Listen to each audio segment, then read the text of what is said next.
just check the audio levels and then we'll start.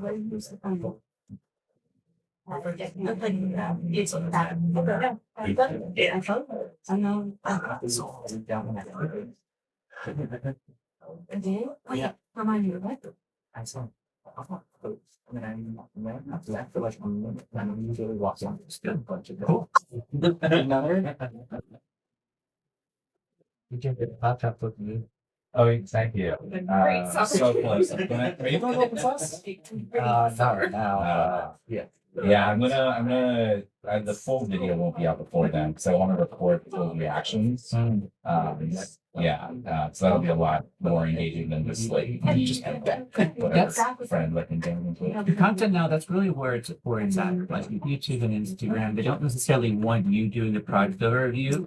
You do better if you get other people's reactions to your project. Right. It's so hard to make like project overview videos and do well anymore. It's got to be here's me just like starting the project. Here's the end of the project, and then the story about it in between is more about you and your struggles. It's not how I built a thing. That like I was really frustrated. Not that it was a good video, but Mark Rober had like his most recent video. Not the most recent. Part of it involved building a roller coaster inside his shop.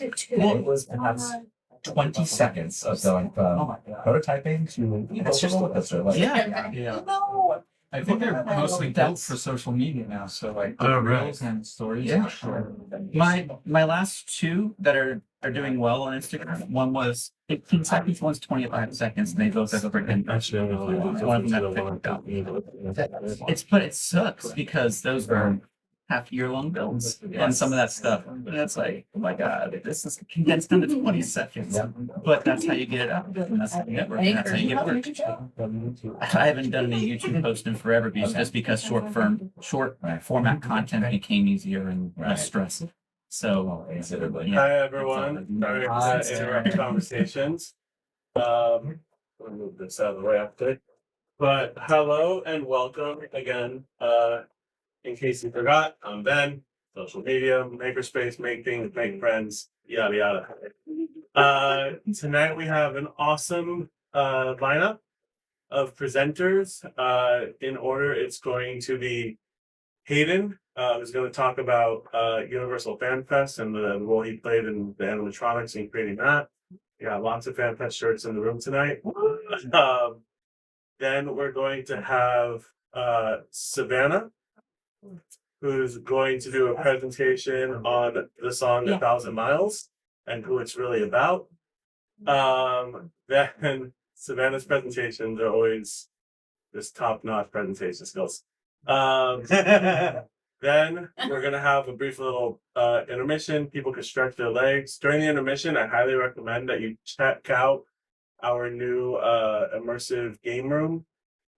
So we just put a lot of work into kind of finishing that up. It is officially available to reserve and rent to play D&D and other games and things in there.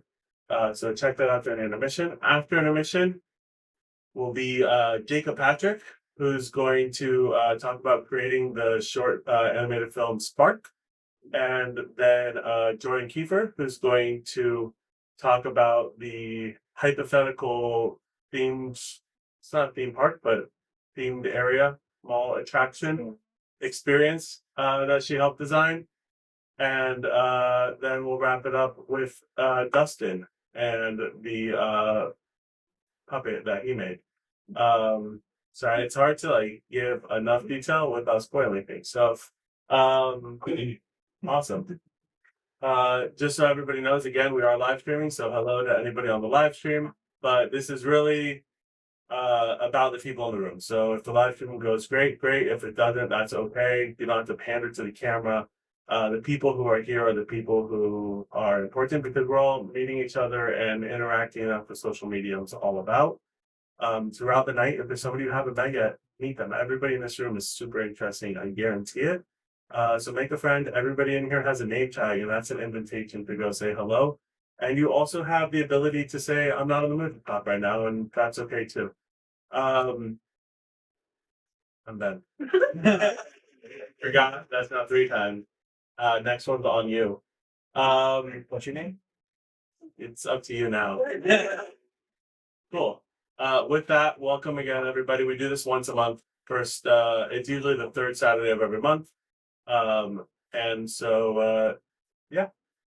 Our first guest speaker, like I said, is going to be Hayden. So give it up for Hayden.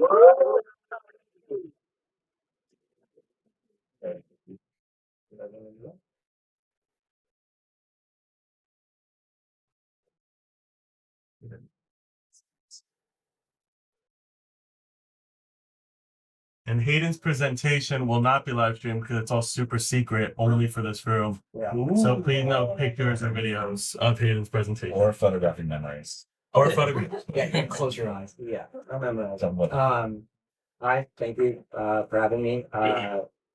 So yeah, I was here, was it a month ago, 2 months ago? And I gave a talk on my team's work on primarily the horror nights up to that point. And then that was also the same week that this was happening, but it wasn't public yet, so I couldn't share anything from FanFest. So yeah, for a little background, I'll go to, oh yeah, so no photos, please.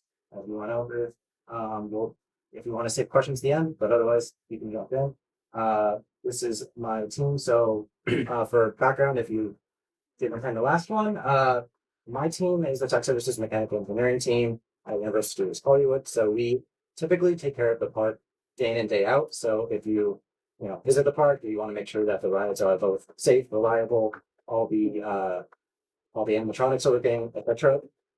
And that's our day job. So what we're all about is making sure everyone has a really cool experience. But a couple of years ago, the entertainment team who hosts Horror Nights and now FanFest, they approached us and said, "Hey, do you want to start collaborating on stuff internally?"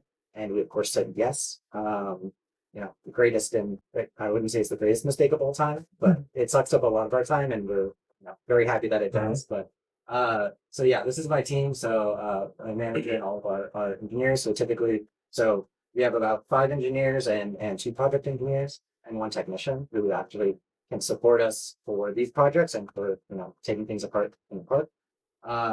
So yeah, I'll get into I guess the scope of what we were asked to do in a moment. But yeah, we were asked to support FanFest in the same way we do Horror Nights. If you missed the last one, we've done the Chucky Maze 3 years ago now. And we did 18 animatronic Chuckies. We've done Quiet Place animatronics for Quiet Place Maze. And then what else did we supported random stuff. We did Ghostbusters as well. And we did like the Ecto 1 car. So anything that is kind of cater to, I guess, figures that could be puppets, but we want the same show to happen every time. So that was a good fit for what FanFest was going to do. So I started with Chucky's, and that was our original ask of like maybe they're too small, we have too many afters, and so to happen. And so for FanFest, they gave us the scope, and I actually had to take it sight unseen. My boss asked, "Do you want to work on FanFest this year? Or do you want to work on Horror Nights?" And I said Horror Nights. Oh, sorry, FanFest. I said FanFest because we just came off of Horror Nights. But I had to do that without knowing what the figure was and what it was about. And up until that point, we didn't have a lot of information as to how FanFest was going to operate. And I had to just take it, and we'll get filled in as the entertainment team. So for the process, we start with all of our design. We go through the typical operation design build test. And there's the various bullet points, and I'll get into it kind of through pictures in this one. So usually we get some level of concept from them. We get some either a 3D model or a scanned model if we have a physical piece to work with. And then from there we get right into the design process of defining the joints, etc. And then we go into build, which is all standard stuff. Testing, we really actually try to get far in front of the deadline and test it out and see how reliable can we make this, what mistakes do we make along the way that we don't want to cut out of of the actual show. I guess I have a question. Yes. Is the build R&D, like, are you? These are prototypes for production. Yeah. So we just go straight in and say we have one design in mind, and we try to execute it as best we can, and then we'll figure it out from there. So yeah, I mean, I've been trying to do some level of documentation now as well, especially if we're trying to send it to other locations. So that way, either the technicians working on it or other people such as myself, like engineers, etc., they have kind of some context for what's happening. Yeah, does that answer that? Yeah. Yeah, and then we also are only responsible for the structure, I guess, and then we'll go into some sort of a skinning phase, we call it, where they make it look pretty, make it look like what the art shows. And then we get into the final step for final animation, installation, etc. So with that, for FanFest, I had to take it. My boss said, "You want to work on it?" I'm like, "Yes, okay." Then an hour later, we had a meeting, and they gave me this guy.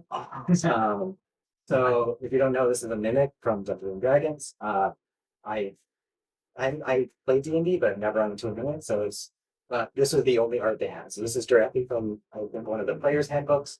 And they said, "Can you make it? Can you make it do 5 functions? 3 of them are core." So they had some level of yaw to it, like twisting in place, tilting forward, the lid opening, and potentially tongue as well. Hope that as well. Okay, forward, tongue, lid open. Oh, and then the last one was they wanted the eyes to pop out in some way. And so then they gave me this, and I said, "Okay, I'm gonna come up with my ideas." They also, the entertainment team was they have their own internal team that will do some sculpting for us. So later down the road, they said, "Here's our little guy. Here's we called him Chester." So this was they sculpted this up and they gave this to Hasbro for some preliminary approval, and then they gave it to me and they said, "Okay, here's our ideas. If this sounds reasonable, let's go ahead and have that happen." And then the one thing that's not shown in this is he also has a tongue on the inside. So I wish I had a picture of it open, but the person who sculpted this, they sculpted all the teeth, they sculpted the tongue, and this was kind of the color and art that they gave over to Hasbro through Homes Team. Is this all 3D printed or hand sculpted? This is hand sculpted foam, Hand sculpted. and yeah, they are really killer at that. This is all one person. The maquette is about so I took the dimensions and then blew it up, and I created this SolidWorks model just for base I guess a baseline of what I wanted to do. So the shell is kind of to the same dimensions with the taper on the sides, the lid, and then I knew it was going to be on a platform. They gave me the art for where it was going to be in the room.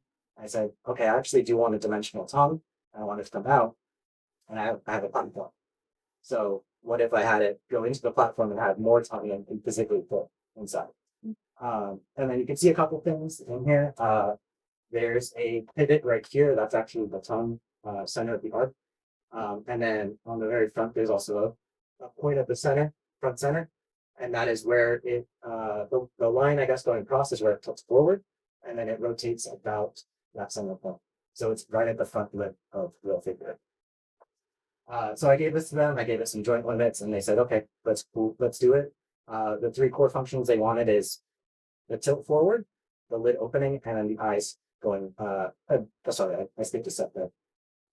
The eyes right here are actually on a little what do you want to call it? It's like if this is the arc of the box, it's a little slide, so you can actually have it retract, and so you don't see it. It appears as a normal chest, and then the eyes will come forward, rather than doing anything with a silicone skin or otherwise complicated. So it could be both hard shell folks.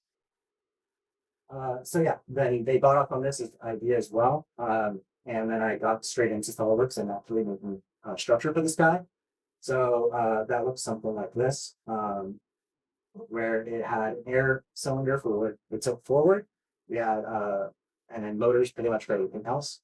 So there's later in the process, we also took over the design of the platform itself. So we built out an 8-point frame underneath with some plate aluminum.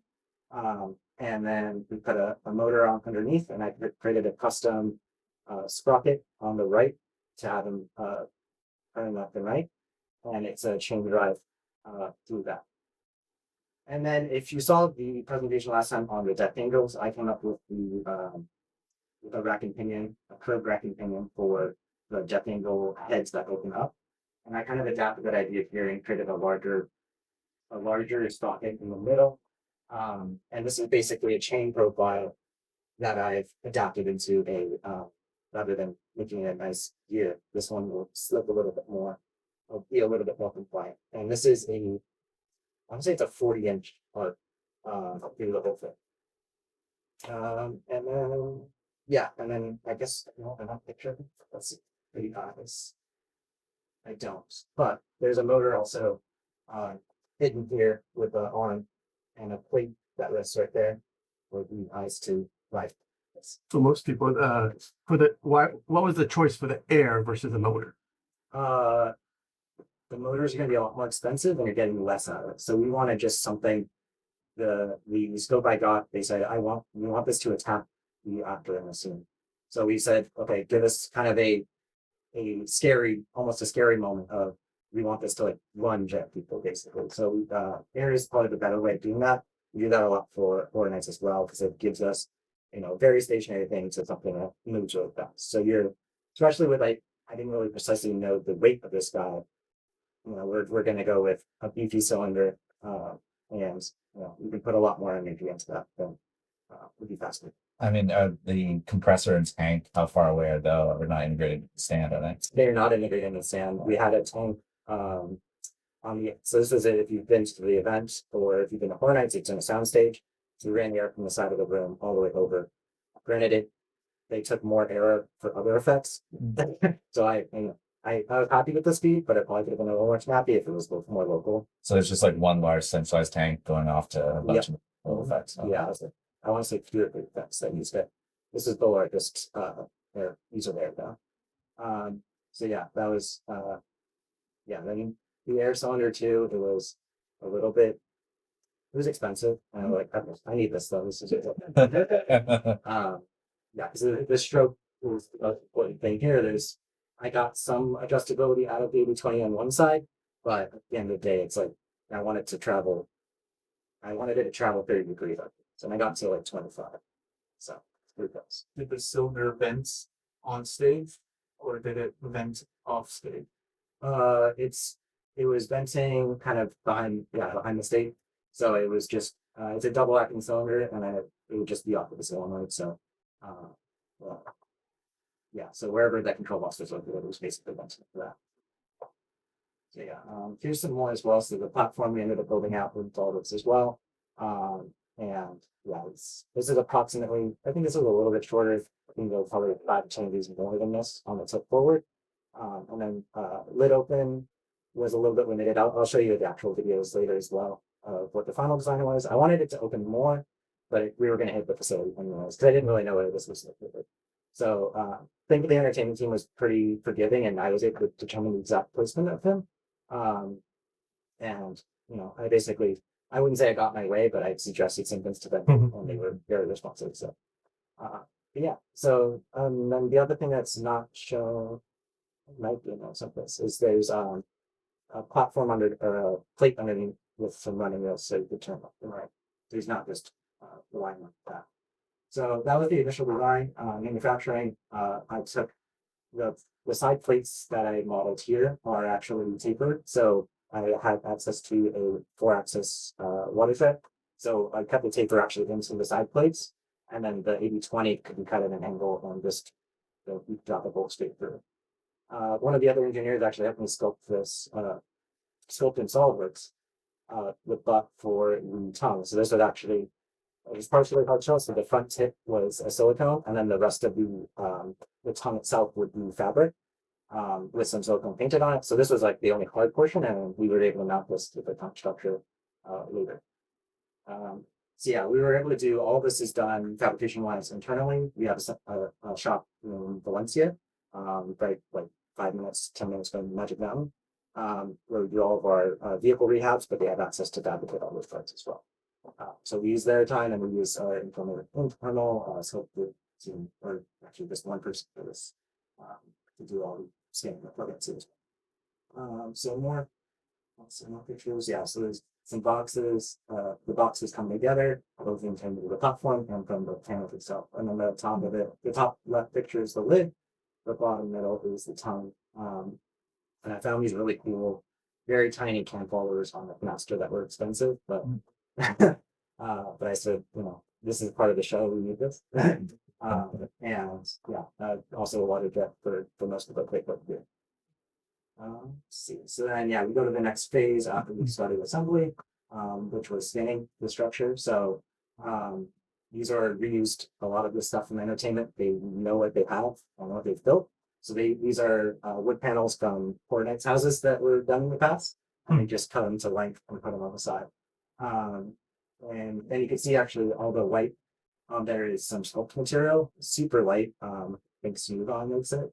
And it worked really well for keeping everything light and being able to move quickly. And then you could see the blue tongue there. That was where we took that 3D printed butt and actually dropped it, floated it into a silicone mold, and we built that.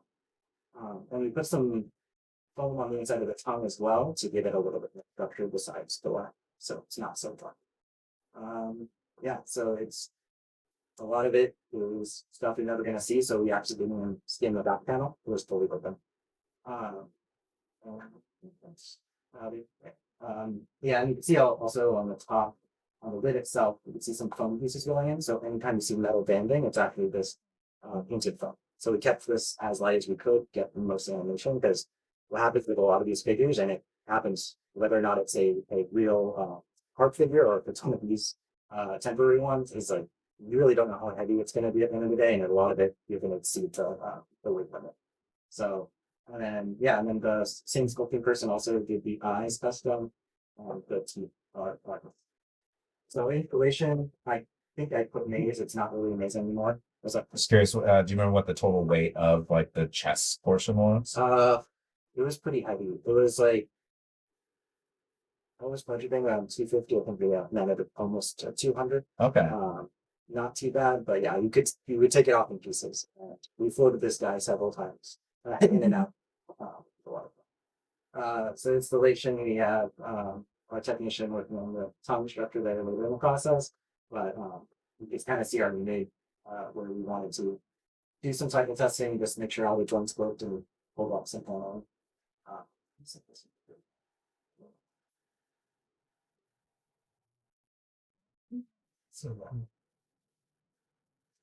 Yeah, we had an interesting time skinning the tongue itself because silicone doesn't like to fold very easily, and we painted the outside of the fabric, basically cylinder all the way.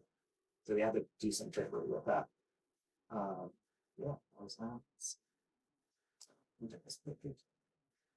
Yeah, and then you can see we're actually installing this, directly into the facility they already built for the maze, but for the walkthrough. And we had to sometimes work in the dark because they didn't have lights on. Yeah. So yeah, other motion testing here. Yeah, this is the tongue individually. And the lid itself. The lid we ended up converting to air because it was a lot. I don't know if I was doing the population wrong or something. It was a lot heavier than expected. So we figured it out halfway through. Yeah, you can see the camo that I was mentioning right here. Oh, that's so nice. They're a little. That's how big the camo was. They're like $50 each, but they were well worth it. They were rated for the pass that we were working on. On the right, you can see where we actually during motion testing this happens. We destroyed the tongue. The tongue, somebody drove it manually into the lid. Mm-hmm. So we cracked it. Thankfully we didn't crack anything else but this 3D printed now. But it's always fun. I was like about 10 minutes prior, and then I got a call that we just drove it on my car into the lid. It was fun. And I was like, I think that was the day Hasbro was coming by. So I didn't have a replacement yet. So I took a plate and used it tied the tongue back into place for the day. So yeah, and then we're getting into the final product here. So the footage on the left is from our dry run with reactors. So the biggest thing that we had to deal with was we had never built a figure for to be as a story element necessarily. They were all like, oh, cool, it's Death Angle or it's a Chucky, and it just happens if you're in the room. With this, actors had to directly be interacting with this element, and it was not a negotiable item. So I had to build this as reliably as I could, and it ran all 14 nights of the events. I think we had very limited shows within a function out of show. What triggered it with the actors? With So the typically, I don't know if there's somebody in this room. Yeah, there's on the back here. There's a room operator that's monitoring the room for both the actors' sake. If you're trying to interact with the actor in any way that's wrong, they have a show stop, but they also have to show trigger. So with this event, it was about 90 seconds to 2 minutes in each room. So we had to they manually triggered the room saying, okay, we can, we're clear to start the show. And it just started. All these actors, that's why they had to get in there 3 to 4 weeks early. They had to memorize their lines and hit everything in time because the sound was all based off of that play. And my figure was based off of that play. But there was nothing organic about it. It was all pre-rehearsed. So if they didn't run up to the figure in time, the figure was just going to go. And the audio was just going to go. So they wanted, and the lighting cues, everything about it. It just was this 190-second scene that put or so. And did anyone go? I felt out. Oh, yeah. Okay, cool. Did you enjoy it? Oh my God, this was probably one of my favorite parts. Sorry. No, yeah. So then I was just happy that they got this one in, and then they showed the Xanathar because everyone was lost. Thankfully lost their shit. It was Xanathar 2. That was absolutely insane figure. But this one was done as an animatronic, whereas Xanathar was done as a puppet. So, very different objectives, but even the same thing that happened with Xanathar, where they have to manually send everything of the audio was just like that. They weren't doing anything more. So, so that was this. I got the scope in November, December, and had the events in April. So that included my time and the sculptor's time to get all this show. I'm just like on the top left, or I just love seeing the eyes pop out and pop in the middle one. Because like it really, when you're in person, it really does look like a normal chest, and then all of a sudden it's a monster. Yeah, It's just if we do it so again, cool. I want to get it to go faster. We had some issues with the mechanism for the eye drive, but it wasn't anything deal breaking. We just had to replace the motors, it's always fun to have access to. It was very informative for me as an engineer of how to design for swapping components. I was like, okay, we only have to run for 14 days, which is a lot less than 4 nights, but it's still like trying to get this as reliable as I could. But when you can't, you have to build an access. We had to take all the teeth out as one structure, and a lot of the fasteners were blind, so you had to reach in and like let it undo it. But it's a great process. Yes. Okay, 2 things. One is I'm so impressed with this. I don't know half the words you're saying, but this is so cool. My question is, how many people worked on it? Was this just you? I know there were, you mentioned a couple other people, but how many people does it take to make something like this? No, this one thing that you're talking about. This right? one thing, that's it's a great question. So like I said, I got the scope in November. I started around December, and we call them RIs, the responsible individual. I was the RI for this. I designed the entire thing, and it was just me and the sculptor for this, pretty much. And then I had my technician who helped me manually assemble it. But other than that, you have one other technician who developed the control system for this. So he spent a lot of time, but he's also done this for every event now. So it's pretty plug and play for him. But even then, it's like we had to come up with sensor systems to make sure that after the tongue collided, we have to make sure that the lid can never close to that tongue again. So there's a lot of custom stuff that you have to do per situation. Because, nobody in their right mind would create this.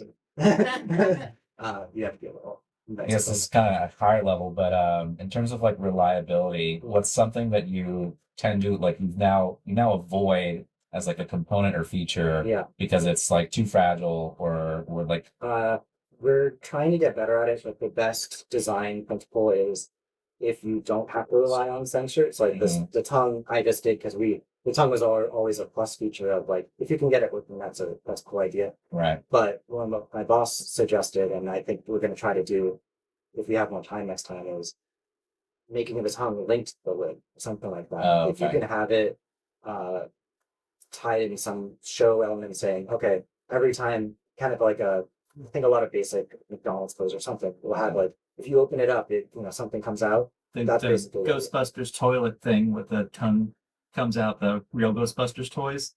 Yeah, that one. Yeah. So it's like if you can do Jacob that, knows. because then that's a reliable show. You're getting two effects out of it. In the park, we have in Nintendo World, we have a Yoshi that is running around a tree, Mm, and all it is one motor that drives that entire. okay. But it's all at the same time, it's pre-programmed. It's not something like this where I could go in and reanimate this as I needed to. But Right. if you know the show, then that's what we want to do. Okay. As far as like keeping spare parts, things like that. Yeah. For catastrophic. In case of failures, Right. like how many do you have on that?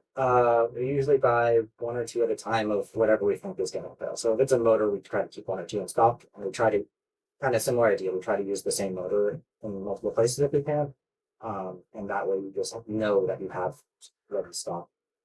And that's the nice thing with that is like it becomes an operational cost. It's not on the initial design, which is what we have to do with the good.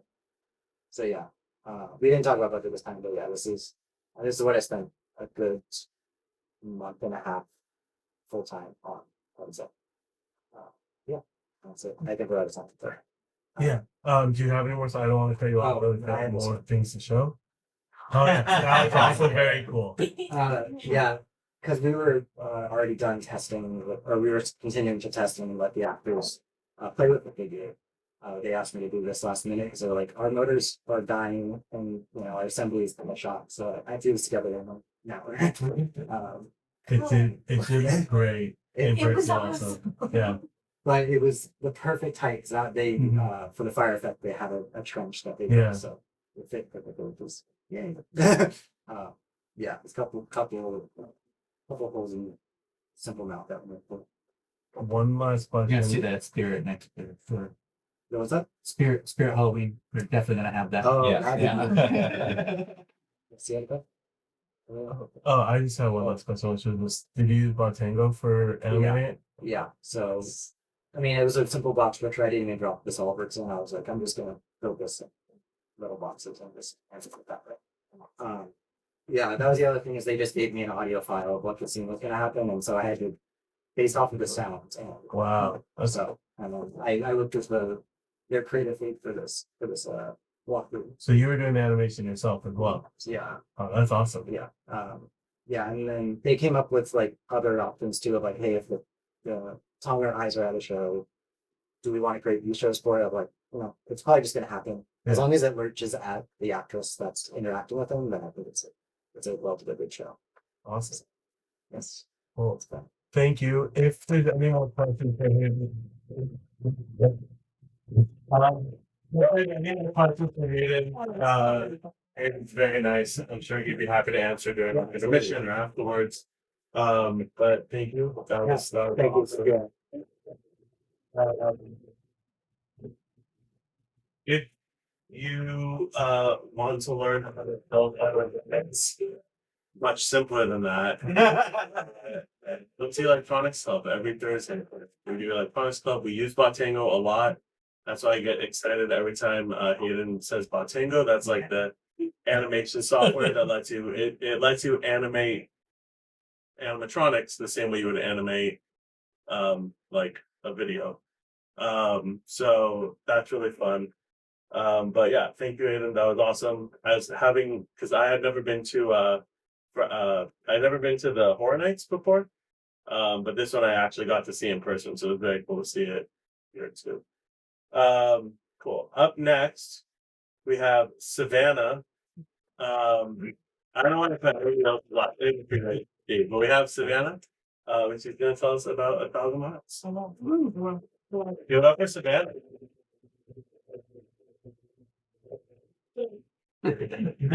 Is it just softball? Just the left and right or space bar probably. Maybe I don't know. I don't know. Okay, all right.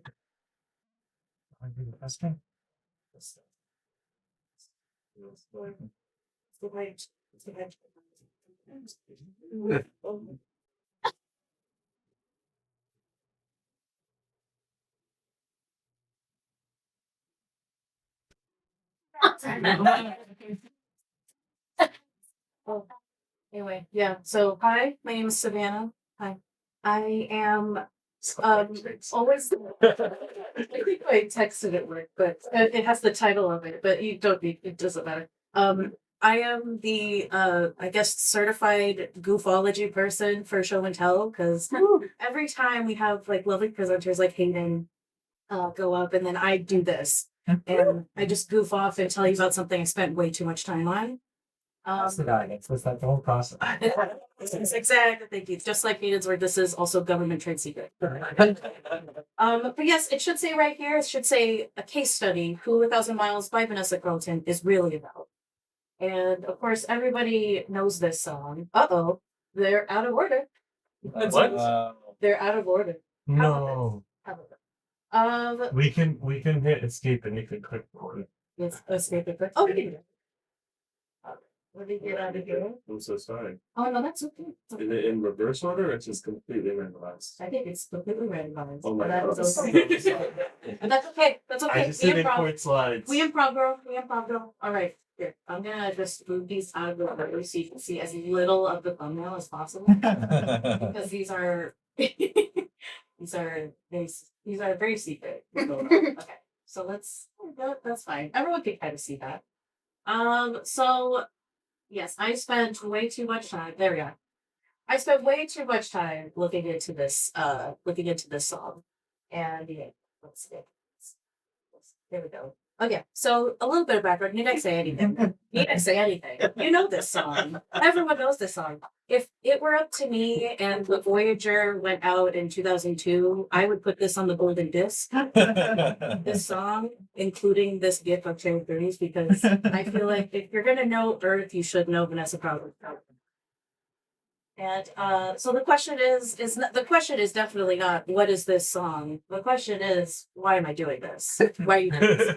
Why are you putting us through this? Well, I will tell you. In 2021, Vanessa Carlton, the writer, pictured here, lovely lady, she did a Vice interview, and in that interview, she just dropped the biggest bomb ever. She said that this song, like backstory, this song is about a famous actor, like a famous actor in that year.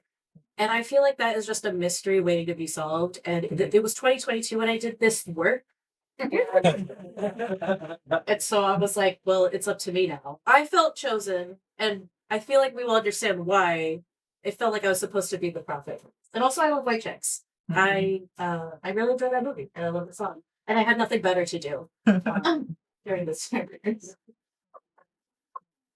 So a little bit of research background. You will go online many times and you will see that this interview will pop up and people will be like, it's about this person, this person, this person, all incorrect, except for like the very few one in 100 comments that named the person or the second place person. I'm like, that person did their research. They did their research. They did at least 2 hours of research. I did. This crap took over 2 hours, like I said, and I dug in real deep. So this is scientific, accurate data. And again, this is top secret. Vanessa Carlton said that it's private, so nobody share this. You'll be heavily fined if you take any pictures of my things. And it feels like a tasty little secret that I wanted to gatekeep for a long time, but I'm sharing it because I care about everybody. So Thank you're welcome. Okay, let's see here if I can remember. Here. Okay, nope, it's not here. That is the spoiler. It's right here. Oh, it's up there. Oh, okay, I got it. So I think okay, yes, there we go. This is the one that we want. So here's the information that she dropped in that interview. It's a famous actor as of 2021, like I said, like that right here. It's a Juilliard student, and it should be a Juilliard student that she met while she was going to Columbia. Vanessa Carlton only went to Columbia in 2003, then she left. And she had a lot of crossover with like the Juilliard students. So this person attended Juilliard in 2003, and the time frame could be like they graduated at the very earliest 2003 and at the very least 2007, since Juilliard is like a 4-year institute. And it's genderless, because this is very debatably a gay song. People are like, it's about a woman. You don't write this about a man. And I'm like, I soft agree. I agree. And unfortunately, it's not Terry Crews. I did the research. He did not go to Juilliard. I don't think he went to Juilliard, at least not these years. But yeah, it's not about Terry Crews. It would be really sick if it were. All right. So what did we do here? Basically, this research was me scrolling hours and hours of pages on Wikipedia. And you just look up, it's easy, you could do it. You could check my work if you want. All you do is look up list of Juilliard school people, which my Google search was a lot more literate than the name of the actual Wikipedia page. But list of Juilliard school people. And then you scroll down, there's dance division, there's like musicians, and then there's drama division. That's not the whole list of the drama division you could see. That's like maybe, I don't know, 40 people. It's like 4 times that length. Because a lot of actors went to Juilliard. I looked through most of them. At least the ones in the years. Like I said, the criteria, again, 07, actors. I highly doubt that any famous actor that she's talking about was playing the violin at Juilliard. So we looked at the drama section of. And were they famous in 2021? That's important. And age and looks are irrelevant. I do not see age or looks in this music.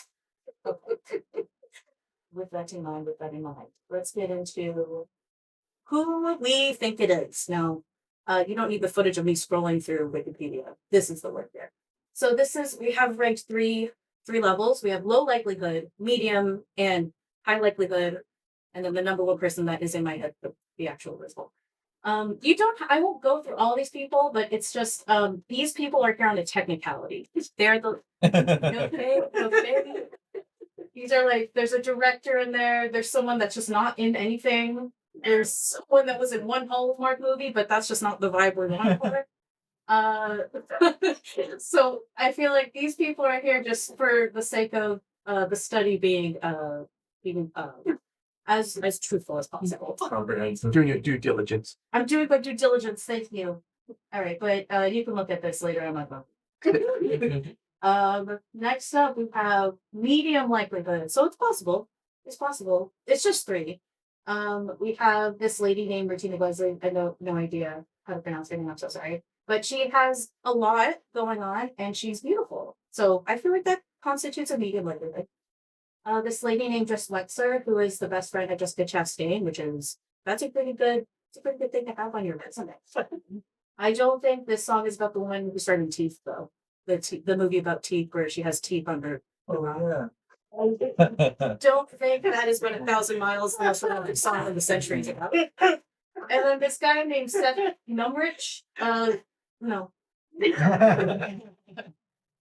All right. And then we have who did I say? Jessica Chastain. She's immaculate, she's beautiful, breathtaking, and she is Are we laughing at Turkey? No, I'm laughing at the reading it. Oh, this is funny. Oh, thank you. Yeah. Thank you. Yeah, so Jessica Chastain, obviously a beautiful specimen of a human being. She deserves this title. Brian J. Smith, the main guy in Sense8, sure, why not? Gillian or Jillian Jacobs, I never remember how to pronounce her name, but she's Britta from Community, and she also plays Eve from Invincible. And she's stunning. So yeah. And then this lady named Nicole Bahari, I think that's how you pronounce it. She is also best friends with Jessica Chastain. She was in Scenes from Marriage with her, and she's gorgeous. So very likely, very likely. However, there can be one. And okay, before I say who it is, everybody has been. I've seen a lot of Adam Driver. I've seen a lot of maybe James Franco. I can't remember. But people along those lines, and the thing about it is that you need to do the research. Those people graduated in completely different years. So it's not that. I think this is the part where you just.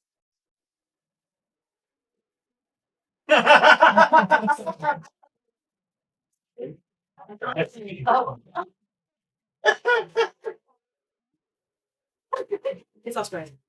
And it's law that it's Oscar Isaac. Why? Because I am the prophet. I am the prophet. When I figured this out, I was the biggest Moon Knight. Imagine. I was really annoying about it. Imagine your favorite thing in the whole world. You're researching something completely different. And you find that out. Don't you feel like a prophet of God at that point. I'm like, I was meant to do this. It was meant to be. And I would also crawl 5,000 miles to be punched in the kidneys. So of course, this song is about him. Was he on your celebrity hit list? Yes, he was. Footnote reference. When I did the celebrity hit it list, so celebrity crush presentation a couple months ago, he was number 3. Or number 2, number 3. And yeah. Should put a footnote there, but yeah. That is who this song is about. It is Law, and I think that is all my slides, and I just want to say thank you so much for listening.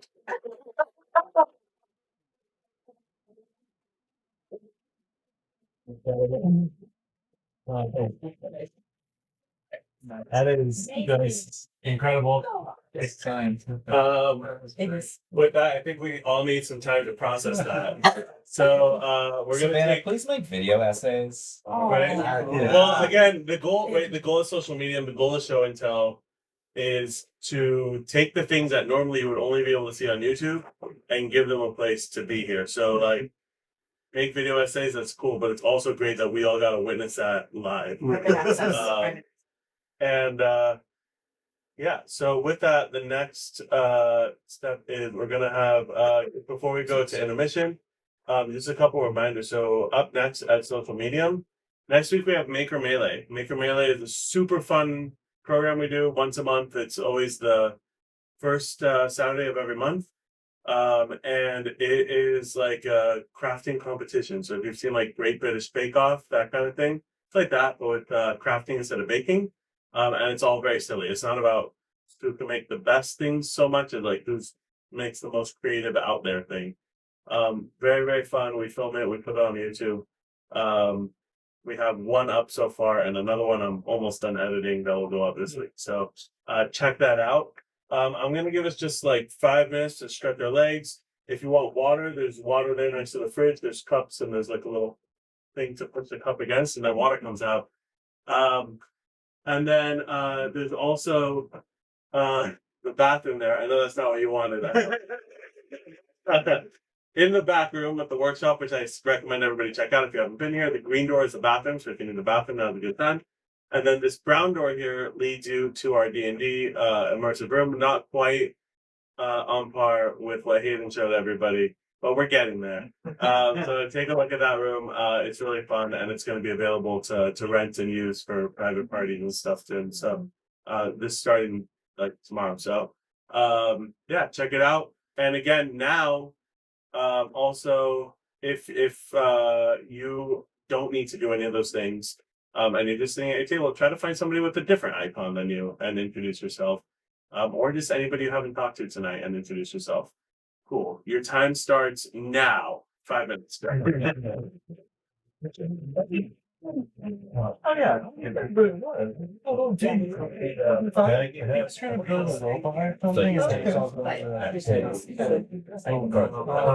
that's Yeah.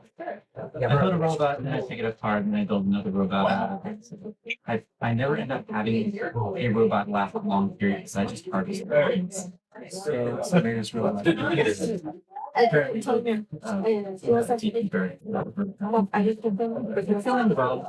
but it's not moving. One of the parts is just. I have more than Well, the funny thing is, ask Rachel and And so it's writing on this up there.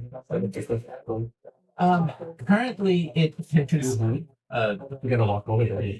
partially it has bearings to it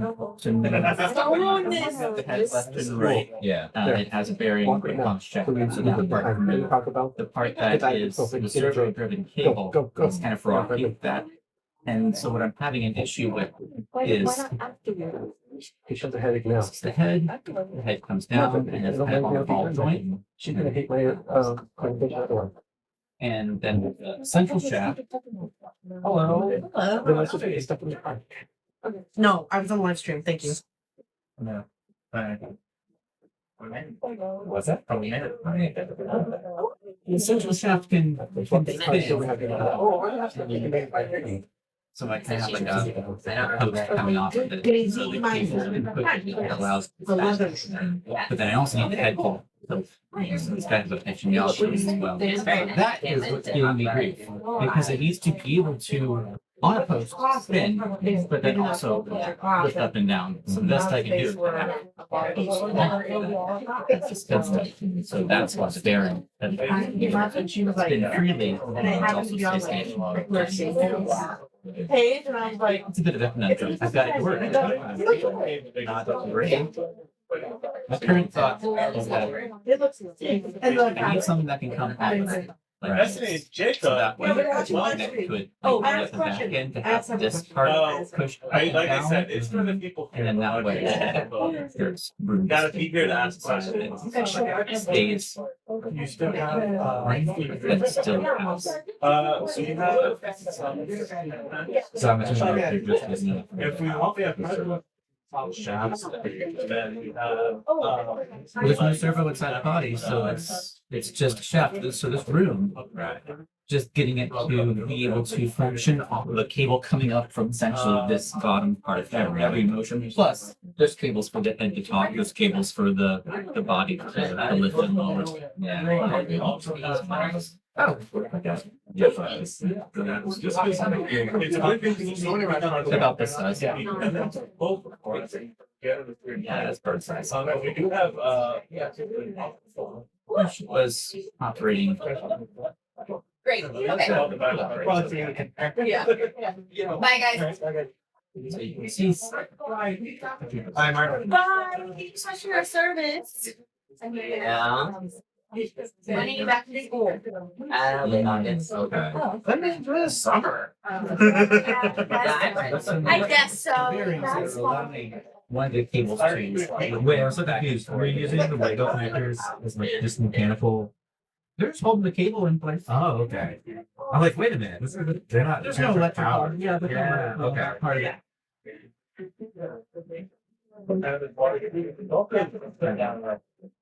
So yes, the Lego connectors are just for ease of connecting and disconnecting because it's just a perfect fit. But those are just vinyl, right? Metal cable. Like work really well for. Oh, I have to turn on the TV. I think that this. No, but have you seen it? I didn't know. I saw the. If it didn't explode from that, Top down. then it wasn't ever. Go through it. You'll be able to go through it. Right now, I think I'm missing that. Oh, that actually is cool though. Yeah, I think it's well. What is, I have to come back another time. I'm sorry, guys. I don't see anybody else doing it this way who would be building the electronics, but puppets are designed so that was like a rock puppet. It would be very similar to I saw the video of Magic Keys, like finale one. Did you wonder was your pin? Are you content with it or? We're gonna come back together in about a minute. Last chance, bathroom, meet people, all that stuff. I don't have additional cable guides that are taking it down. But Is there a new room? Yeah, it's just on the Right now. And you said I didn't browse. I can't have something rigid in that area. No, the two. Yeah. Huh? No, that was yeah, for that. that was it. Cool, you wanna go back? In character. I saw the.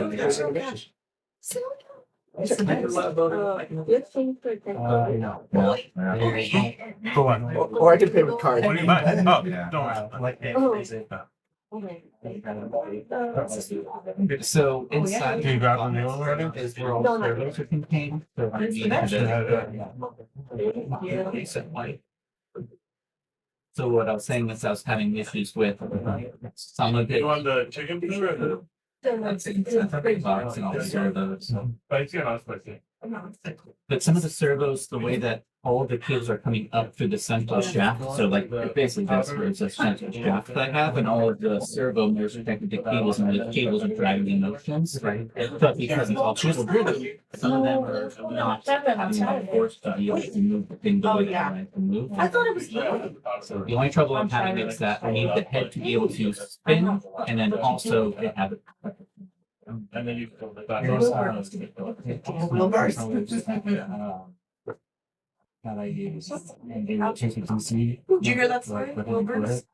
and it'll convert it. The controller itself will Yeah, convert. well, So that I tried the banana nut cookies and I'm really became a ride or die fan of Walters. this will- And Brian came in with Italian ice in a cup. Oh. I was like, Flowers do Brian. that too. Mhm. Those ones And then I are. paused mid sentence because my brain just wanted But if to you're doing, call are you doing Walter Barcelona for this? Wilbur. And I Oh, was like, I'm actually a live Wilbur. show. This I is just the cycled through names of W's, you know? Bucktronics. And I go, this.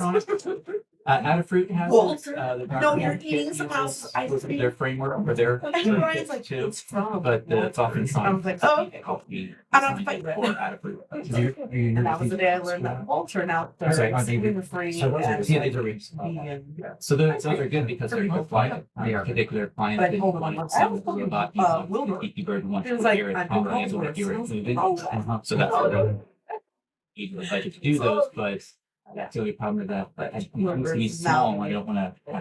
You know, the name of it. Yeah. Wait, but at the same time.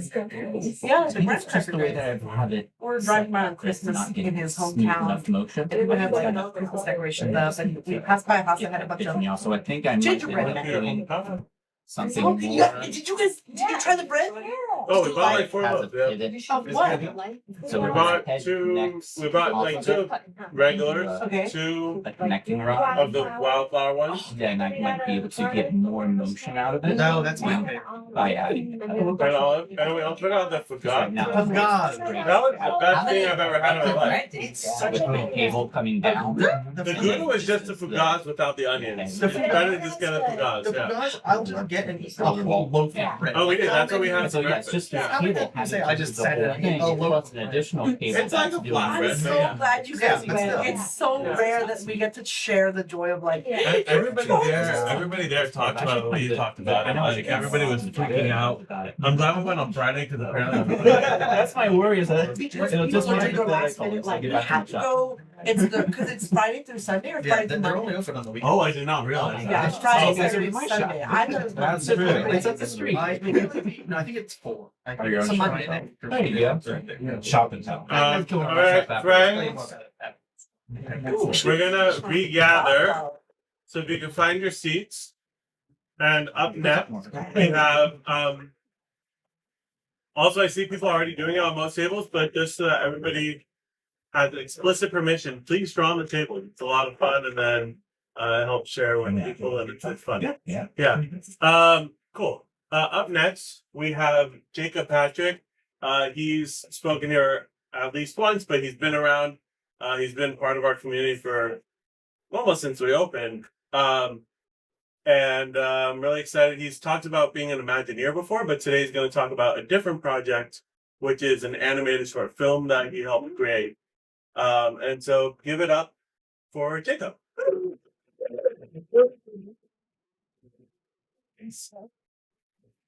Hello, everybody. Oh yeah, we should do that.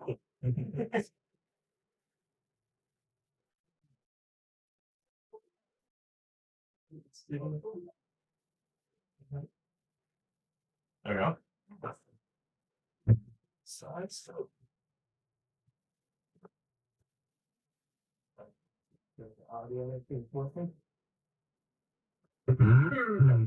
That's just a teaser. All right.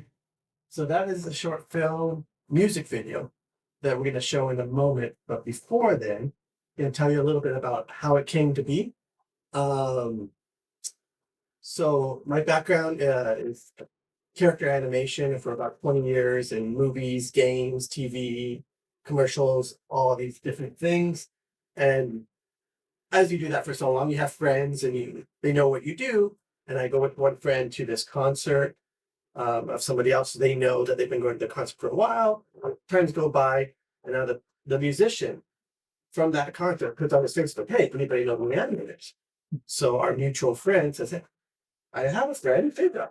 So myself and a few other people were recommended to this musician. And so the musician looked at our demo reels, like everyone was good. He said, hey, here are the songs.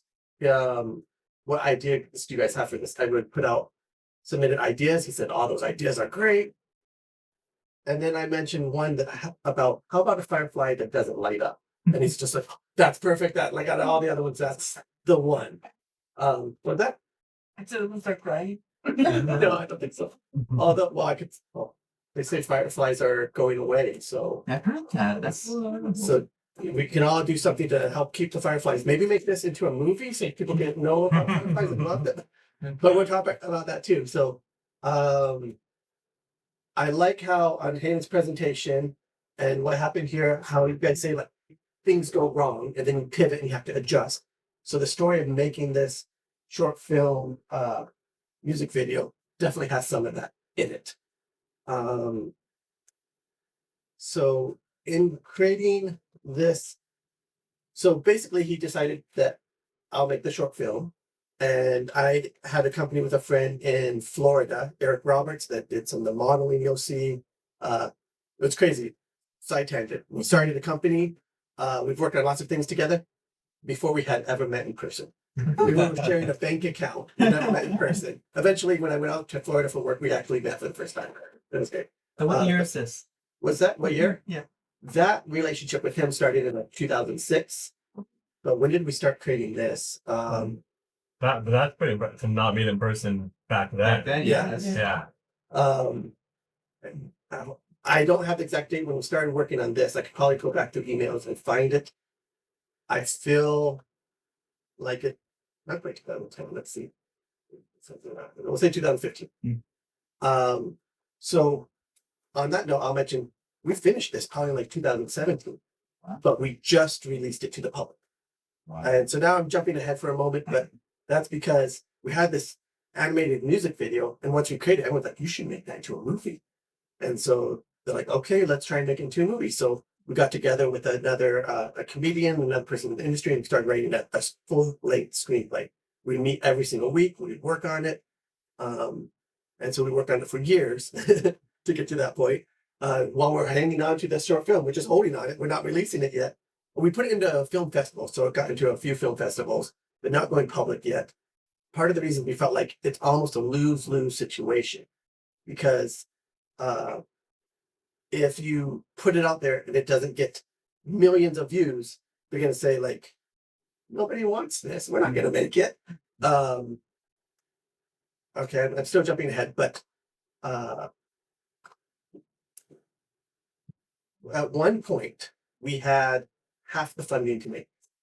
At one point, somebody was going to give us $15 million to make this animated feature film, but we needed to get the other half, another 15 million total, like 30 million to make this animated feature film. And COVID happened, so that didn't happen. That's why you guys don't know about this film out there. That's why I'm not showing you a feature film. But they still believed in making the feature, so we were waiting, trying to talk to people, waiting for this person, waiting for that person, and then finally the producer said, let's just release it to the public, because if we wait any longer, everyone's going to think it was made. And if we wait any longer, like again, we finished this 2017, 2018, 2017, then people will think that like, I don't know, quality changes as well over time. So we're like, just release it now. The producer was also the musician, and so he put up the money for this. Nikhil Karula, you guys check my stuff. And where it is on YouTube, on his page, Nikhil Karula at Spark. But also he was hanging on to his song that he wanted to release. Like when he made it at first, he wanted to release it immediately. You know, he didn't know animation was going to take as long as it took and all the process. Now let's get back to that. So I jumped ahead. We'll go back in time. So we start making this. I give them a plan of how long it's going to take. I'm going to show you guys some of the process of making it. So early sketches. So we did some rough plans. This one was by Eric Robert. I talked about in Florida. We did some rough sketches. I did that one. Those ones. That one. So we're just sketching out different ideas. Another one. Then we hired someone. He did this one. He did these ones. And those ones. And so what we submitted to the musician were these. Out of all those, we spent some time here and look at a nicer presentation we sent him V6. And so he said, I like this upper left one, but can we give him a bigger butt? And so what we ended up with was this one. There. Adorable. Thank you. So this is Spark. And the name of the song is Spark. We'll see the short film with him as the star. But before that, we'll give you more of the behind the scenes. So here's some of the early modeling development. And this was done in Maya. So that's the software you see there. So Eric Roberts in Florida is modeling these. Just giving notes back to the changes, notes, and stuff. The information. So it's a long development and kind of get the quality. This one was kind of some color and some textures. Let's bring down. There we go. And yeah, here's some of the bars, it says of textures with some of the notes of the development. Feedback.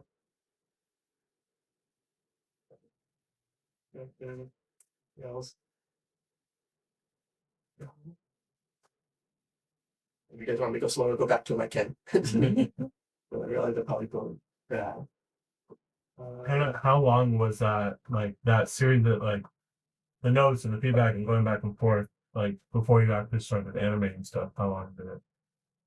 Since this was years ago, hard to remember. I'd have to look it back up, but matter of weeks. You know what I mean? Yeah. So, longer than we originally thought it was going to be budgeted. And here are some of the rigs giving notes about how to bend that eyes up. There you go. So just here's some of the rig that you can see later. They have joints inside of it. Those look outside joints, and the joints built, and we have controllers. They're creating this for the face rig. All right, so let's separate to create that. Is that also done in Maya? Yep, all of this is in Maya. Creating the joints to be able to try and move the mouth, have the teeth and the tongue in there, control. So behind the scenes, there you go. So testing the blinks, and the eyes open, testing the mouth and the shapes. Yeah, pink gums, make the gums pink. Like this. Let's see all the different controls. There you go. Here's the controls that control the different spots of the brows. There you go. Some more of the controls for the main character. The wings to rotate them. Here's the master for that. IK, FK for the arms if you want. And that's the great overview. Then trying to texture and get some of the background look. We can see the eye texture is way off. The wing texture is iffy. So it's all a process, like going to the different things, right? Things giving feedback. And here also what it looks like non-rendered, the early environments that they were making. And seeing the first render, so this just buff, or no, this chunks. And it's just in the standard like T pose. And we went for 4 minutes instead of 6. Go. All right. And here's some of the early animation. So she was still in the previous stage, and they're animating this chunks and buff. And next they would animate it sparkles. Now, before this, I did the storyboards for the whole short film. I turned into a 2D animatic, and I submitted that, got approval on that. And then I don't want to show you all of this because I don't want to.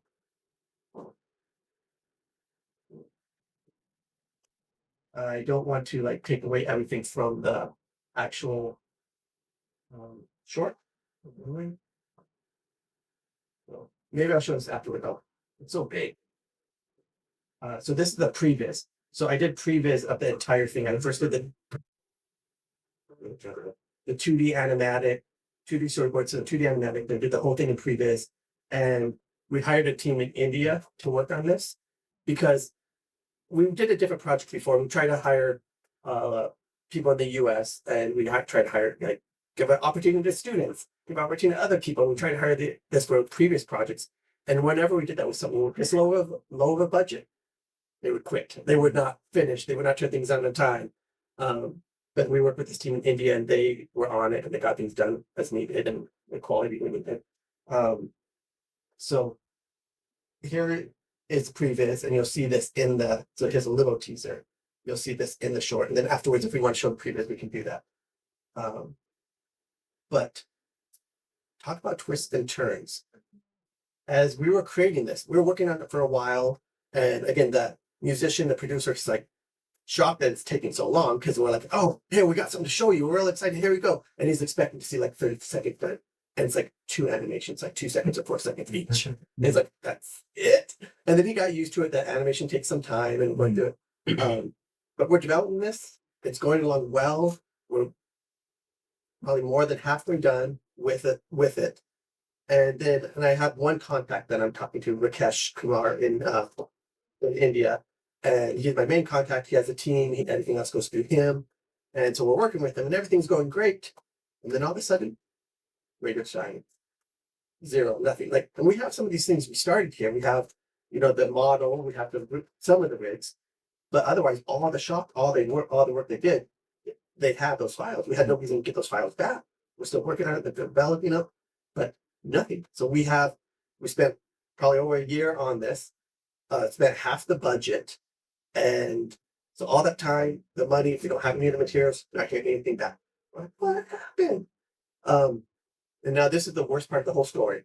So Twisted, he suddenly passed away. Oh my God. Yeah. So they're making a nice guy, he has family, hard worker. So that's what happened. And so no way to come back from that. But the one person from his team eventually called me and said, like, hey, this is what happened. If you want us to continue it and finish it, let me know. Didn't leave a way to contact them. And so I call the phone company that I pressed like number 5 on my phone, like on the voicemail to give me the number that they called from. Nothing, had no clue who this was or how to contact them. So we had no clue what we're going to do. I told Nikhil, like, hey, it may take forever, but I'll do it myself. We'll finish this. And then again, one of the great things, like you said, being social, band coming together, living in this area that we live in LA. The musician goes to a car wash, and while he's sitting at the car wash, there's a guy sitting next to him, and he tells them about the music video. He works in VFX. So, I was doing this thing. And he's like, I know our team. And so within a week, we already talked to this other company that has a team in India. And so now we started worked out a deal with them that if this becomes a feature film, then they'll get paid more money. But so now we have that other team now working on it. But again, they have to start from almost scratch because we don't have any of the files and stuff. That's the biggest twist and turn and how to pivot that we had to do. That's crazy and never ever you expect for that. Don't plan for that. And with all that happy thoughts, just kidding. I think I'll show you the short film that we got to.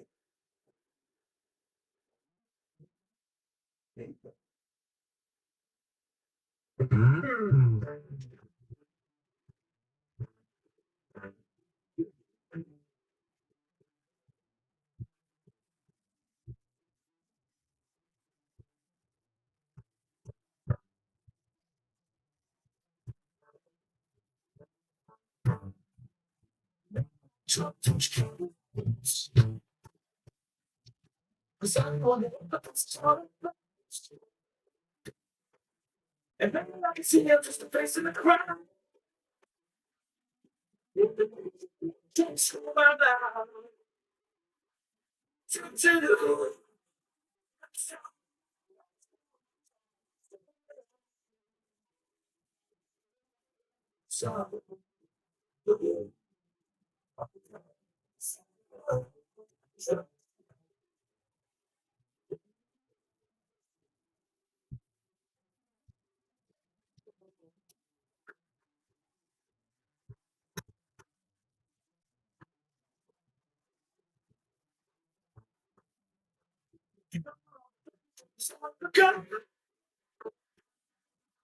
The journey is so super that I could try.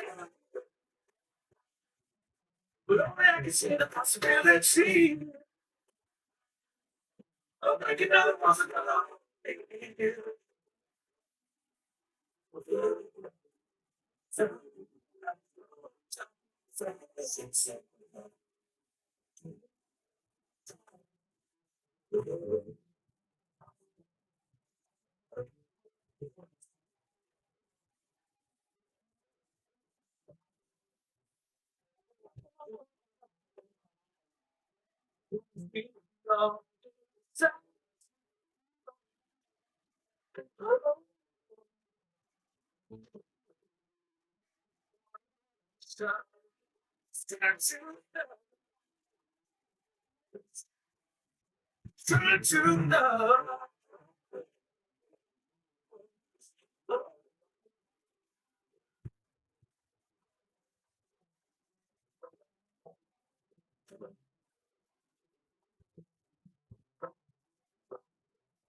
Oh.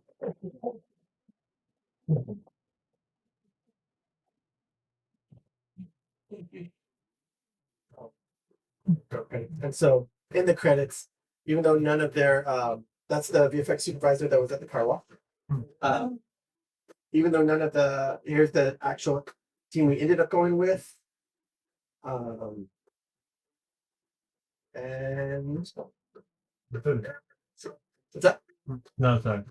Then I was gonna say like we did a spec in memory of Rakesh that worked on it that passed away on the other credits. But these are all the people that worked on it, so it took like years to make and should have cost way more money than the deal we worked out because a lot of money, a lot of time.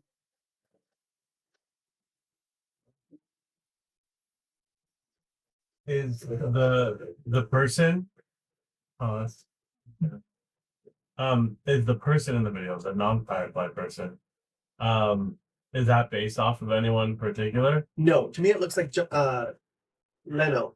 Yeah, Yeah, that's what it looks like to me, but it's not based off anyone. that's funny. I like that you had the fireflies be unique colors. What was the thought process for that instead of going with all traditional yellow green color? Great question. I don't have a great answer except to make them unique and different from each other. Yeah. And that's pretty primary colors. But yeah, just make them their own character personality. Yes. So what was the from beginning, like you met the musician, the final product, how long did it actually take? All the trials and tribulations? I want to turn off the screen, go to my email so I can search and give you a better because I'm saying these numbers, but as I was watching, I was going through that in my head. It's actually like at least 2 years, but I'm saying even upwards to 4. I'm gonna after this, I'll get a number, I'll check for sure, and I'll let you know for sure. But possibly 4 years. Wow. Like and 3D animation, like different studios have different budgets and do a different amount of time. I don't know if this has changed at Pixar and DreamWorks, but in the past, the number we were told, they do like 4 seconds of final animation. One animator will do 4 seconds of final animation a week. So just think how long to make an hour-and-a-half movie if one animator is taking 4 seconds in a week. That's why it costs so much money. One of the reasons it takes so long. But again, when I work on Jimmy Neutron and the stuff that we're doing 15 seconds a week. And then if you look at the Mickey Mouse Club, I talked to somebody overseas that works on that. They're doing 25 seconds a day. Wow. So Wow. that's also why you can see the quality differently. It's like before I was looking at that show and I'd say, why did they do it so bad? Why don't they hire students or interns and give them more time to do it? And then I find out how much time they have. That makes sense. You can't do much better than that in that amount of time. So yeah. but yeah, so it took a while. I like the shirt. Thank you. Yeah, That's great. Yeah, we made shirts of all the different characters and sounds. So, any other questions? Who's the musical artist? Nikhil Karula, the NK band. it's got like a Counting Crows sort of vibe to it. Yeah, and some of his other stuff I feel like has like a Dave Matthews band. Yeah. They like are really great in concert. Like he gets a full on horn section up there, like everybody's dancing Oh, wow. with great instruments and stuff. It's a great line. Where can we watch this? Is this available for public yet? It is. Here's social media. Here's us right now. But It's the Spaceballs moment. Right. so this is the spot to watch it. How does this happen in the movie? We'll link it in the description also of the video. In the description. And I think we posted it on our Facebook and Instagram when it came out, but I'll repost it after this. Awesome. Thank you. Yeah. And I'll turn up this. We'll have the fingers going. So yes, any other questions? Please. Sorry if you set this already, but did the animation go first and the song was synced to it, or? The song came before any of this. The artist first sent, I think he sent us 3 songs. He said, here's 3 songs. What ideas do you have for these? And I submitted ideas for each of the songs. I think I actually submitted like 9 ideas or whatever. And then even after he got this one, he loved Spark. He said, well, here's another song we have. What ideas do you have for that? And he's like, no, they're not better than this one. So he came back to this one. So the song was done long before this. And so listening to the song, heard different moments that made me think of the story. It's like, oh, this would find it like this part would work well here. And then we had this part would work well there, and broke it up that way. And so then so first did the drawings of the story and then that animatic to the song. Like this right here is to the song. So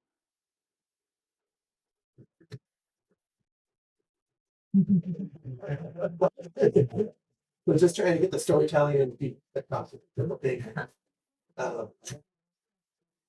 living in the Cameroons.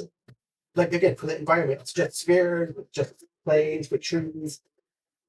Can you tolerate listening to this song at this point? Like for an animator, you really have to, because sometimes Yeah. you get dialogue too on different things. Right. Blah blah blah blah blah blah blah blah blah blah. But I can't imagine how many times you listen to it. Yeah, I kind of it just flows over me. Yeah, okay.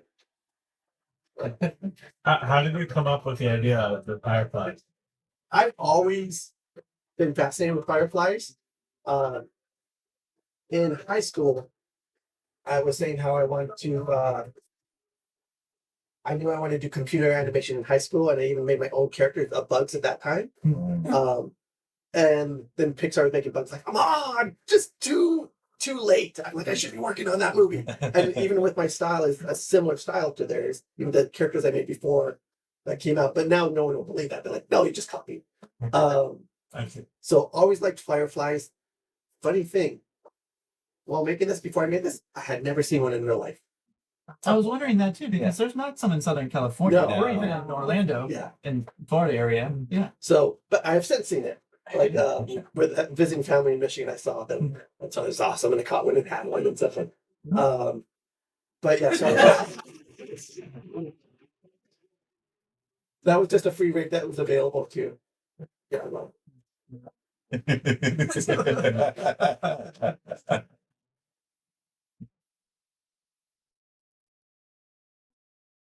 Save the Firefly habitat. yes, please. But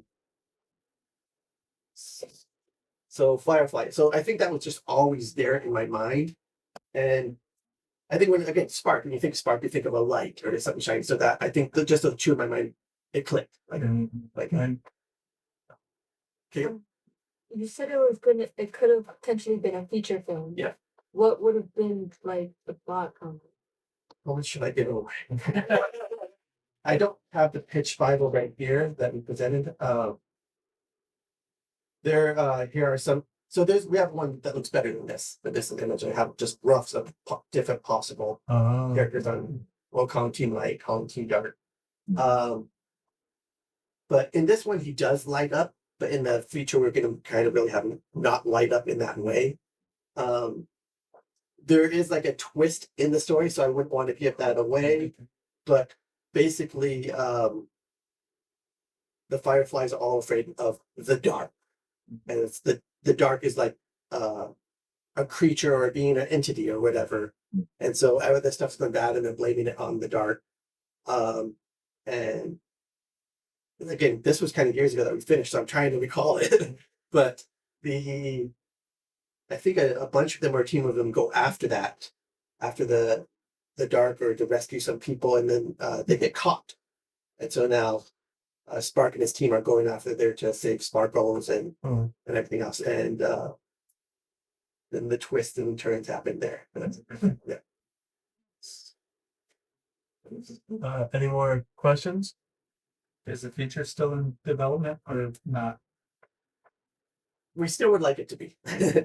But we still have to approach other people and see if it'll happen. So you never know. We're not going to say no. And the producer's still like, he's like, we're going to make it happen. Yes. Because we got what's it called, the treatment stuff, of all the characters and stuff, and this is the screenplay is registered with the whatever it is, not WGA, but Copyright Office. So hopefully it gets made. Playful. So anybody watching, if you want to fund this and produce it. How many figures just to make this? Well, before we were saying 30 million with average for the same, but 30 million plus inflation. but the budget now that the streaming services like to go with is like 15. Yeah. So, I mean, I think it can be done with that. You have to like now again use other teams that you might use differently or current corners different way. But now all of them, from what we're hearing, is they want to hear, oh, you're doing it with this AI, right? Doing this with AI, right? You can do it with AI. What about just for the music video? What about it? The approximate cost for this? They don't want to say. Okay. And again, because those budgets, like, again, the first team we had, they were great, but it wasn't quite to that quality. Okay. And the other team, they would normally charge a lot more, but Right. because we're going to try and do it as a feature, and again, maybe we had some other things they would work out a certain amount at that time. It was signed that they were going to be the first to try and have their team do the work of the feature. Mhm. But if the producing company didn't want to do that, then they had buyout costs. Right. So, yeah. Hopefully we can still get it made, and hopefully they can still get paid. They got paid, but like the price difference, yeah. And because they've done a lot of work before. They did a lot of like VFX of like realistic creature. They did a bunch of this, they did a bunch of that, but they didn't have an animated thing on the demo reel yet. So it's also for them to build the demo reel with the type of stuff they can do, get additional work. Thank you. Well, thank you, Jacob.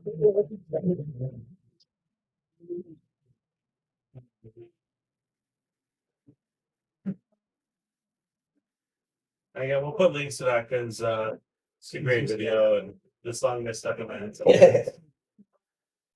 Up next, we have another long-term member, who is now a employee of Disney Live Entertainment. Yes, Jordan. Hello, I'm Jordan, and I don't know what this. This is So I was part of a program called Next Gen Showcase, where we worked from blue sky to technical drawings for an entertainment venue. This was like the project was to build inside of a mall, an abandoned mall that was like JCPenney size square feet, and come up with an experience for guests to go through. So I'm gonna just show you. This was a 10-month project, and it was with 13 people from around the world, and 2 mentors in the industry. So I'm just gonna play this video. This is the whole project, and then if you have any questions specifically about it, I can answer.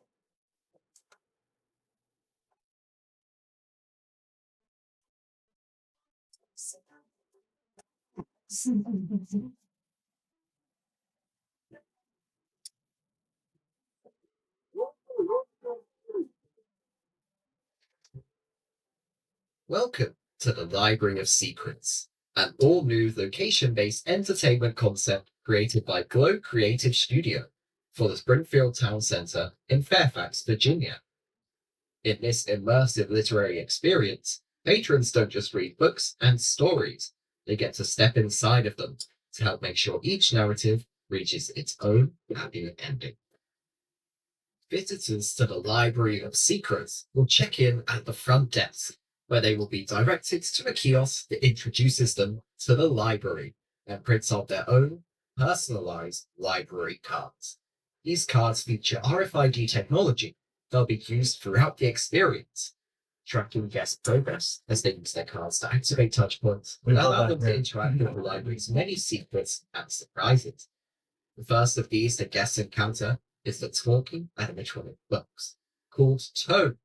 These tomes dispatch each group of guests on one of a multitude of quests throughout the library's 5 genres. Upon completing a quest, guests will be given a physical book that they take to the center of the atrium, where the great tome tree, the source of the library's magic, lives. With the tomes growing from its branches, the guests place their book into the tree and thus play a crucial role in preserving the magic of storytelling by feeding the tree and keeping the library alive. Guests can then talk to a tome to get sent on another important literary adventure. The library consists of several distinct sections, and guests won't be familiar with the Dewey Decimal System to find their way around, all thanks to branches from the Great Tome Tree that help lead the way to each area. The core of the library is the 5 genres that contain interactive quests, each of which is a unique, immersive experience combining elements of exploration, gameplay, and media.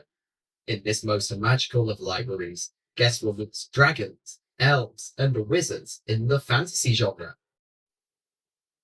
negotiate tensions between 2 species of aliens in the science fiction genre, make sure that love wins on the streets of Paris in the romance genre, follow the clues to solve cases in Victorian London and the noir-drenched alleyways of 1930s New York in the mystery genre, and of course, provide assistance to favourite characters from fables and fairy tales in the children's book genre. During quests, guests will interact with various characters represented by both screens and projections. As an example, in one such quest, a tome will send the guests to the mystery genre to aid Detective Chief Inspector Giles Harrington in rescuing the kidnapped Mayor of London. Under Detective Harrington's guidance, the new recruits will have to discover a hidden note in the missing mayor's coat in a boutique, decode a hidden message within the note, and track the whereabouts of the kidnapper to the front of a steam train. Here guests discover that they have been tricked by the kidnapper, who taunts them with the knowledge. After all, they are now trapped on a runaway train that is set to run over the men, unless they stop it. It's up to the guests to pump water to extinguish the fire in the engine, rewire the brakes via a touchscreen puzzle, and release pressure in the brakes by turning a series of wheels. Once this is all completed, they can pull the brake and save the mayor, completing the quest. When in need of a break from quests, guests are welcome to grab a bite to eat at either of our food and beverage locations. The Bookworm Bistro and Cafe welcomes guests into the heart of the Library of Secrets, where they can enjoy a relaxing tea time experience or savor freshly brewed coffees and pastries. While the Cookbook Nook is a fast casual restaurant, guests can also visit the Cabinet of Curiosities, a mystical retail space, where guests can explore and purchase rare and unique items that range from magical trinkets to vintage books. Finally, in addition to housing the Great Tome Tree, the library's atrium provides access to a sensory relief room for guests feeling overwhelmed, and a flexible space that can be used by events by and for the Fairfax community. Want to dig deeper into the Library of Secrets? Check out the range of attraction artwork and schematic design available on the Next Gen Showcase website. Last of all, Go Studios would like to thank our mentors, Becky Trey and Lindsay Archer, for their constant support and insights, as well as the clients panel and the entire Next Gen Showcase team for all of their help and feedback.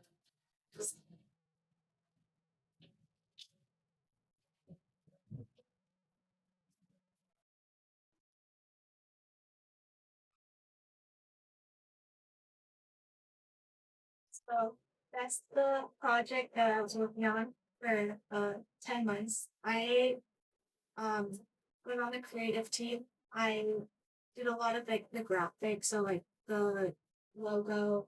I designed the book, the tome character. I also did the library card and all of like the mystery characters. Yeah, so we were kind of assigned to a team, and that's what we stuck to. But I was lucky enough to do some of the elevations for the mystery section as well, which was really fun because I haven't been able to do that before. Yeah, just anyone have any questions? Perfect. Is this gonna be live, or is it a thing people can go to, or? Someone can pay for that. So the project This is turning into Shark Tank now. Everybody has to. it's so there was like 7 or 8 teams, and we all came up with a different idea for the space.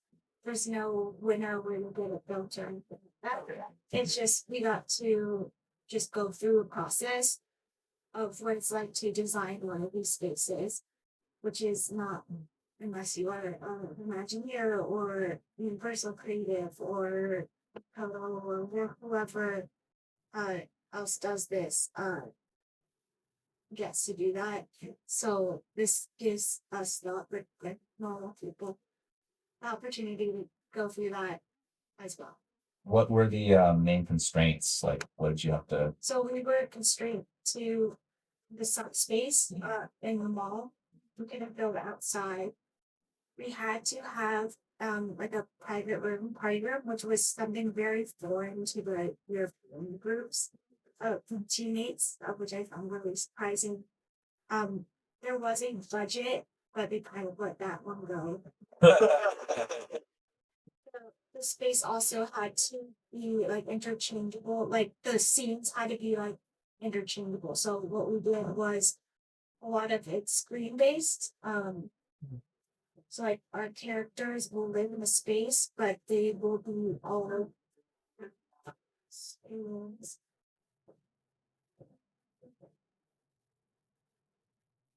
And you made those characters. yeah. Right? So like right here. So what I'm trying to show is like that would be a screen. So what we could do, we could change the outfit.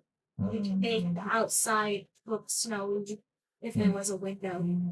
We could put it in a scarf there.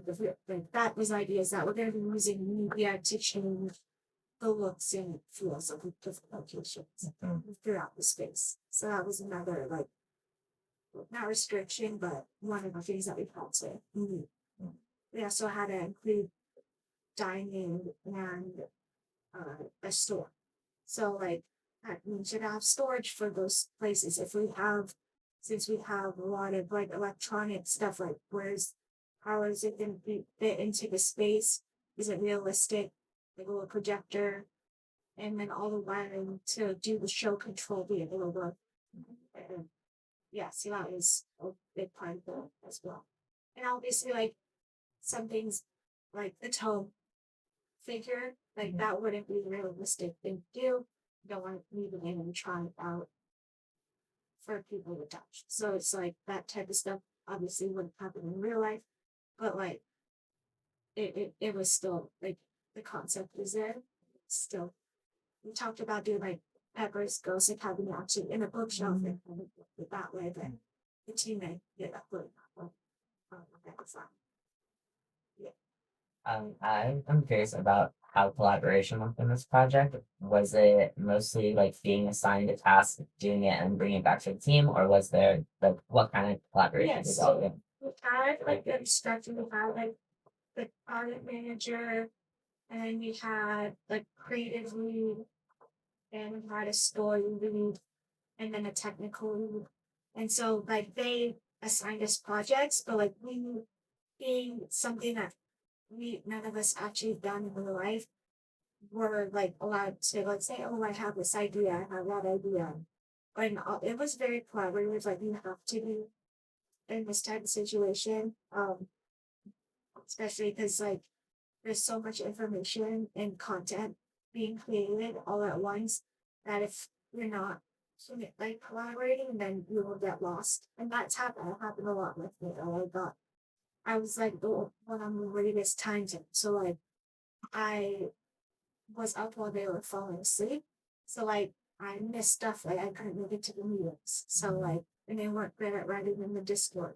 So it's like I had to figure stuff out on my own, but like also being helpful and making sure that things get done.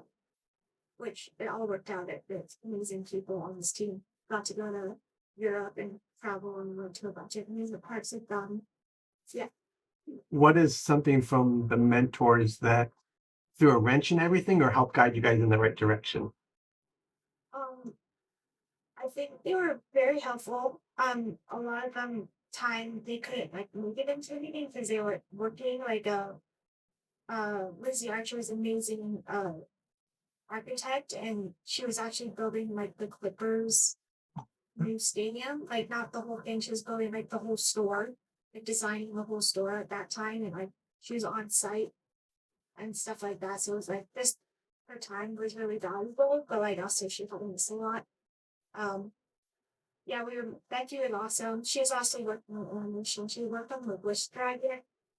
Oh no, not the Wish Dragon. The other one that's Spellbound that came out on Netflix. But she was switching time zones too. So she was in LA, and then she went to Germany, and then we're like, where are you now? But no, it was all great guidance. And you know, they were there to help us.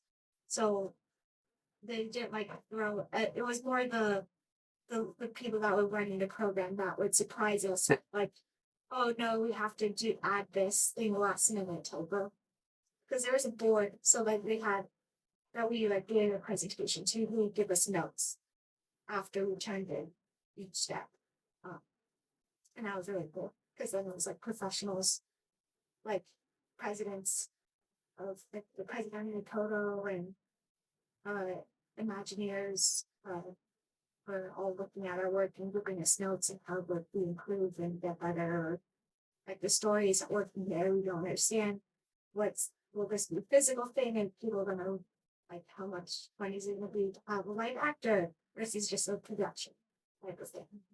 So it was like we learned a lot in the whole process of things that we don't even know, like what you're thinking is like they said the food and beverage is like the biggest like margin of money making in the whole thing. So like that's the most important part of like the whole experience, is make sure people eat and do that and buy stuff. That's what we're talking about. Yep. Spirit. So like I had no clue. I was like, why are we spending so much time on this? Or like, why are we using so much space? Are we gonna add more in the experience? But then like, well, now you have two options for food and beverage, and one would be more expensive than the other. Yeah, it was just like that type of information being offered. And it was really valuable. Awesome. Well, thank you. Jordan did this through a program called Next Gen Showcase, which you have to apply for and be accepted into. But if you're interested in They're starting in themed entertainment, after they're gonna start, applications are gonna open up in December, they said, or January. so if you're interested in working in theme parks, themed entertainment, it's a very cool opportunity if you can get in. If you want to do this kind of project, another option, something we worked on in the past, is HuntComp. Yeah, I said that right. Which I think Paige, you're involved in, right? Yeah, I'm on the board. It's a great learning opportunity. I highly recommend anyone. So if anybody's interested, I think they finished for this year already, and we're waiting for the winners. But if people are interested in doing very similar to what Jordan just did, making a presentation like that, but for a haunted, like a haunted maze, like you would see at Horror Nights kind of thing. A lot less time. And it's not a 10-month project. It's a little bit more condensed version of this program. That's I think open to anybody, and you could just form a team and apply. So if that's interesting to people, look it up or also ask Kate. And yeah. For both of you, what would you recommend somebody working on or having in their portfolio, or what type of thing can they submit for that type of? I think it helps you create the portfolio work to submit. Yeah. You don't have, there's no prerequisites. No, Okay. I didn't have to have a portfolio. I just had to write like one. I wanted to be part of it. That's nice. Regis is also not, Hot Comp is not application based, you just format it. It's an open competition. Yeah. Yeah. Well, conference gonna be fun. And Yeah, we have it was great really fun. speakers. We got most of the way through it, but then Jordan was also working on last year's No, version we of this, also and we opened the lost- store at the same time. And we lost 2 people. So yeah, we got about 80% of the way through Hong Kong 2 years ago. But we'd be down to do it again. So if people are interested, maybe we'll make like a social media team for next year. And then for Hong Kong, all three get to present at Midsummer Scream, the biggest horror convention. And the winner gets a behind the scenes tour of Not Scary Farm. So like Warner Brothers and like a bunch of other industry sponsored stuff. That's So a awesome. little bit more of like an incentive, which makes it fun. Yeah. Very cool. Cool. Well, Dustin, do you want to share? Sure. the thing? Cool. So then our last, and you said because the movie hasn't come out, do you want me to stop the stream? Yeah. Cool. All right, so I'm gonna stop the stream. So goodbye to everybody on the stream. Follow me first. Follow Dustin at Dusty_W. And Dustin's gonna share a puppet that he made for a short film. Yeah, short film, horror film coming out. So give it up for Dustin.